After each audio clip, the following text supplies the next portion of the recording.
اعوذ بالله من الشیطان الرجیم. بسم الله الرحمن الرحیم. درنو زده کوونکو، په ننني درس کې به د تجزیې په مرسته لوی مشترک قاسم د دې ترڅنګ د یوه عدد تر ټولو کوچنی مشترک مضرب تاسو وپېژنئ. کله چې د تجزیې په مرسته موږ تر ټولو لوی مشترک قاسم پیدا کوو، اول به راکړل شوي عددونه تجزیه کوو. کله چې تجزیه شي، د دوی په ضربي اجزاو کې به مشترک عددونه لټوو. هغه مشترک عددونه د راکړل شوو عددونو مشترک قاسمونه دي، خو د مشترکو قاسمونو د ضرب حاصل بیا د راکړل شوو عددونو تر ټولو لوی مشترک قاسم دی.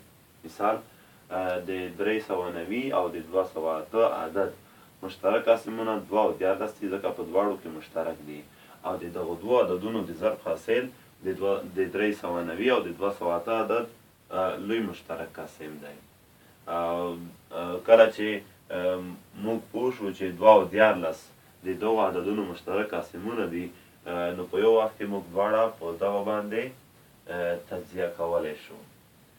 او د دې لپاره چې موږ د خپلې د تجزیې عملیې میزان وکړو، باید دغه ضربي اجزاوې ضرب کړو. که چیرې لومړنی عدد پوره کړي نو عملیه مو سمه ده، او که یې پوره نه کړي عملیه مو غلطه ده. تر ټولو کوچنی مشترک مضرب، د دې لپاره چې دا ښه وپېژنو، اول باید مضرب وپېژنو، بیا کوچنی مضرب، او بیا تر ټولو کوچنی مشترک مضرب د مشترک مضربونو په شمول. مضرب هغه عدد دی چې یو عدد په 1، 2، 3، 4 په مسلسل ډول په زیاتو عددونو کې د ضربولو څخه لاسته راځي.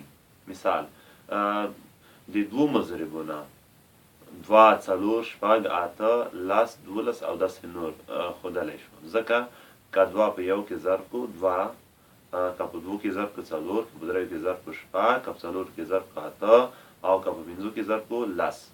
نو دا په 1، 2، 3، 4 کې د 2 په ضربولو سره چې کوم عددونه یا ضربي حاصل چې لاسته راغی، دا پخپله د 2 مضربونه دي. او که د 1 څخه زیاتو عددونو موږ اول مضربونه پیدا کړو، او په دغه مضربونو کې که بعض یې یو شان یعنې مشترک وي، نو موږ ویلی شو چې دغه مضربونه د راکړل شوو عددونو مشترک مضربونه دي. خو که چیرې په مشترکو مضربونو کې کوچنی مشترک مضرب موږ وټاکو، نو هماغه به د راکړل شوو عددونو تر ټولو کوچنی مشترک مضرب وي.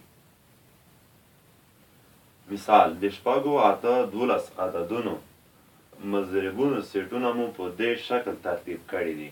که په دغه سیټونو کې وګورو، 24 او 48 مشترک مضربونه دي، او په دغه مشترک مضربونو کې 24 چې د 48 څخه کوچنی رقم دی، تر ټولو کوچنی مشترک مضرب بلل کېږي. بیا زده کوونکو، درس مو په همدغه ځای بستی. بیا چې له یوه نوي درس سره زرېږم، د الله په امان.